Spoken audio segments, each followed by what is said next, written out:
Guys, good morning. And for today's video guys, ayan, almusal, mag-aalmusal tayo.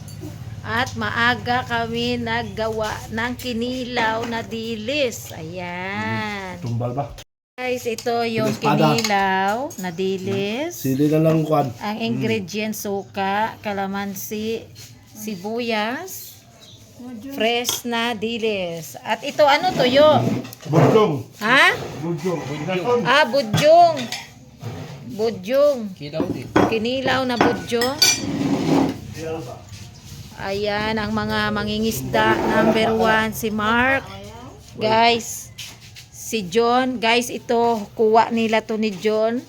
Ayan, gitanggalan niya ng ulo. Ayan, mangingisda na rin si John ngayon.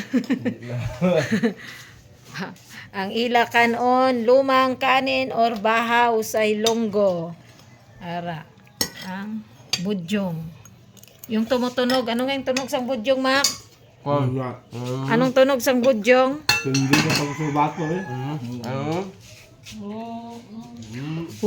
Parang nagtatawag ba? Parang hari ba guys na nagtatawag? Nag-torn, horn. Yon, ito, yung inalisan nito ay horn, nagtunog. Sarap ng kainan nila. Oh, kinilaw. Kinilaw.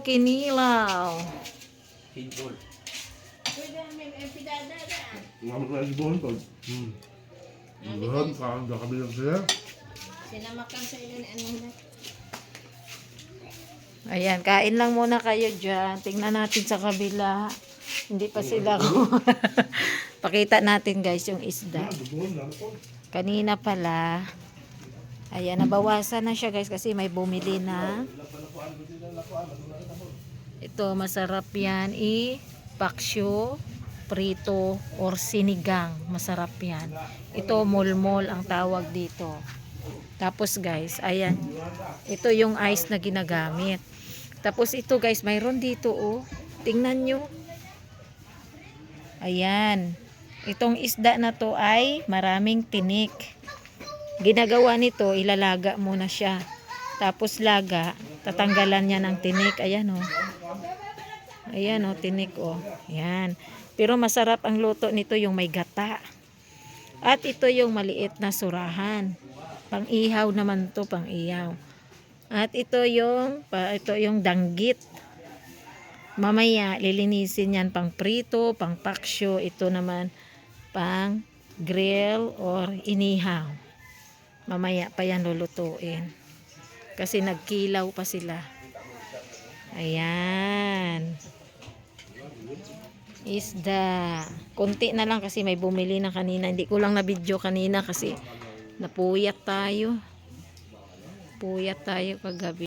Yun guys, yan lang ang ating video for today. Ayan, umagang-umaga pa lang guys. Binidyo ko lang ang kanilang inihaw. Mamaya na ako kakain. Hindi kasi ako kumakain ng kinilaw. Pero sabaw na lang. Tikman natin ang sabaw. Yung may suka. Tikman natin ha. Sukang tuba yan. Sukang tuba. Ang sarap. Pero ayaw ko kasi ng hilaw na isda. Kaya suka lang tayo. Ayan. So guys, thank you for watching. Yan lang muna ang ating video. Bye-bye.